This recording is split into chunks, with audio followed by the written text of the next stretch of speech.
షాపులు చూడండి. నేను వచ్చినప్పుడు మొదట్లో ఇంటిపూర్లో ఎమ్మెల్యేగా ఉన్నప్పుడు ఒక షాపు ఉంది. ఇప్పుడు అక్కడి నుంచి ఇక్కడ దాకా షాపులు చూడండి, మాల్ చూడండి, స్టాల్ చూడండి, సినిమా హాల్ చూడండి, ఏది ఖాళీ ఉంటారు.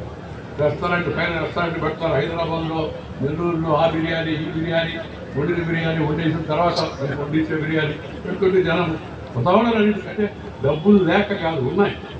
ఆర్థికంగా శక్తి ఉందంటే దేనికి ఖర్చు పెట్టాలి, మనం ఎంతవరకు ఖర్చు పెట్టాలనే విషయాన్ని మన ప్రవర్తన ద్వారా మన పిల్లలకు అలవాటు చేయాలా. తద్వారా వాళ్ళు మంచిగా రేపు జీవితంలో బతికేట్టుగా అలవాటు చేయాలని చెప్పి నేను మనం చెప్తాను. అందుకని ఇంట్లో, వీధిలో, గుడిలో, బడిలో ఒడిలో చూసిన భాష ఎక్కుందో మాతృభాషలో మాట్లాడండి. నమస్తే అని చెప్పండి అందరికీ కూడా. అదేవిధంగా ఈ కేవలం చదువు గ్రంథానికి పరిమితం కాకుండా వృత్తి విద్యా కోర్సులు కూడా ప్రాధాన్యత ఇచ్చి సొంత కాలపై వాడు నిలబడేట్టుగా చేయాలా.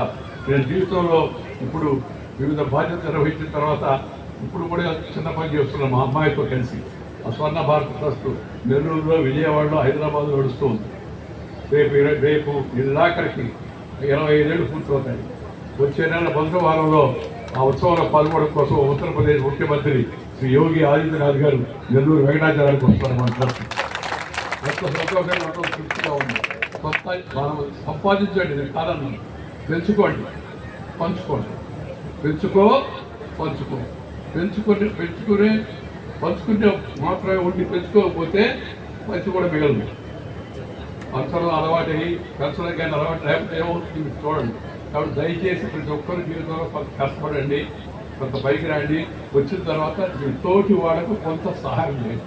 జన్మభూమిని మర్చిపోకండి. తిరిగి బ్యాక్ హోమ్ మన ప్రాంతానికి మనకు కొంత ఏదో చేయాలనే ఉద్దేశంతో మీ ప్రాంతానికి మళ్ళీ తిరిగి మీరు ఏదో సహకారం అందించాలా. సేవ లేని జీవితం నిరంతరం, అది గుర్తుపెట్టుకోండి.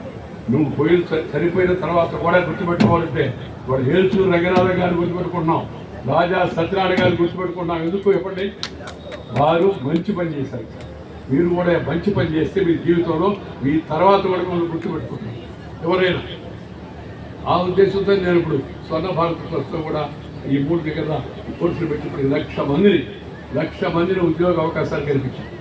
ప్రైవేట్ గవర్నమెంట్లో కాదు. ప్రైవేటు వాళ్ళు చేసిన పని ప్రైవేట్ వాళ్ళు చేస్తారు, కానీ ప్రభుత్వం చేసిన పని ప్రభుత్వం చేయాలి. దాంతో పిల్లలందరూ దయచేసి పెద్దలు కూడా కొంత యోగా అలవాటు చేసుకోండి. యోగా అంటే మన ఎవరు చెప్పారు, సార్ యోగా చేస్తే నాకేమొస్తుంది, యోగ్యుడు అవుతావు రాజు. యోగా చేస్తే ఏమొస్తుంది నాకంటే యోగ్యుడు అవుతావు అని. యోగా అంటే ఒకడు అన్నాడు ఇంగ్లీష్, యోగా అంటే మోడీ చెప్పారు. Yoga is not for Modi, it is for your body. అందుకని దయచేసి యోగా ప్రతి ఒక్కరు అలవాటు చేసుకోండి.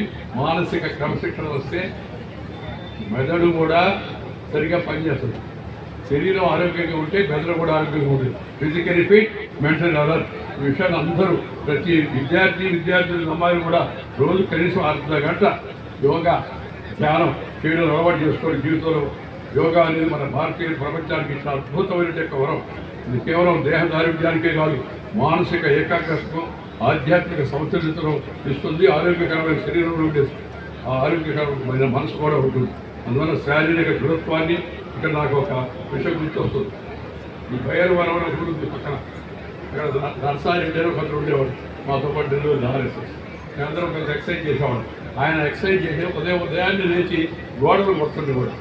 గోడలు కొట్టి చిన్న విషయం కాదు, కానీ గోడలు కనీసం 10 సార్లు 12 సార్లు కొట్టేవాడు రోజు. అంత ముందుగా శరీరం మంచి దారుఢ్యంగా శరీరం తయారు. తర్వాత ఏర్పడుతుంది నర్సారెడ్డి అని చెప్పి పక్కన భైరవరం. శారీరక దారుఢ్యం పెరిగితే మనకి ఆత్మవిశ్వాసం పెరుగుతుంది, మానసికమైన యొక్క శాంతి కూడా లభిస్తుంది. కాబట్టి ఈరోజు 50 ఏళ్ల క్రితం శ్రీ రాజా సత్యనారాయణ గారు నాటిన చిన్న విత్తనం 7 వేలాది మందికి నీడనిచ్చే మహావృక్షమైంది. ఈ వృక్షం ఎండిపోకూడదు, దీనికి నీరు పోయండి, దీన్ని సహకరించండి, దీన్ని బాగా ముందుకెళ్ళేట్టుగా చేయండి అని చెప్పి నేను పాల్గొన్న విద్యార్థులందరికీ, చదివిన విద్యార్థులందరికీ నేను విజ్ఞప్తి చేస్తున్నా. దయచేసి మీరందరూ కూడా మీ వంతు మీరు ఎంత చేయగలరో అంతవరకు ఈ కళాశాల యొక్క వికాసానికి మళ్ళీ పూర్వ వైభవం సంతరించుకొని మునుపటి కన్నా మిన్నగా ఎదగడానికి అందరూ సహకరించాలా. ఈ భవిష్యత్తులో శతాబ్ది ఉత్సవాలు నేను లేకపోయినా పైన చూస్తుంటాను. మన వాళ్ళు ఏం చేస్తున్నారు, వాళ్ళు 75 సంవత్సరాల పండుగ, 100 సంవత్సరాల పండుగ ఎలా చేస్తున్నారో కూడా గమనిస్తుంటారు తప్పనిసరి. అది మీ అందరికీ మనం చేస్తూ ఈరోజు ఈ యొక్క కళాశాల స్థాపన బాధ్యులైన వారందరికీ శుభాకాంక్షలు తెలియజేస్తూ వాళ్ళందరూ కూడా రకంగా నేను ఇందాక చెప్పినట్టుగా ప్రెసిడెంట్ వాళ్ళకి రిటైర్ అయిన వాళ్ళకే సత్కారం.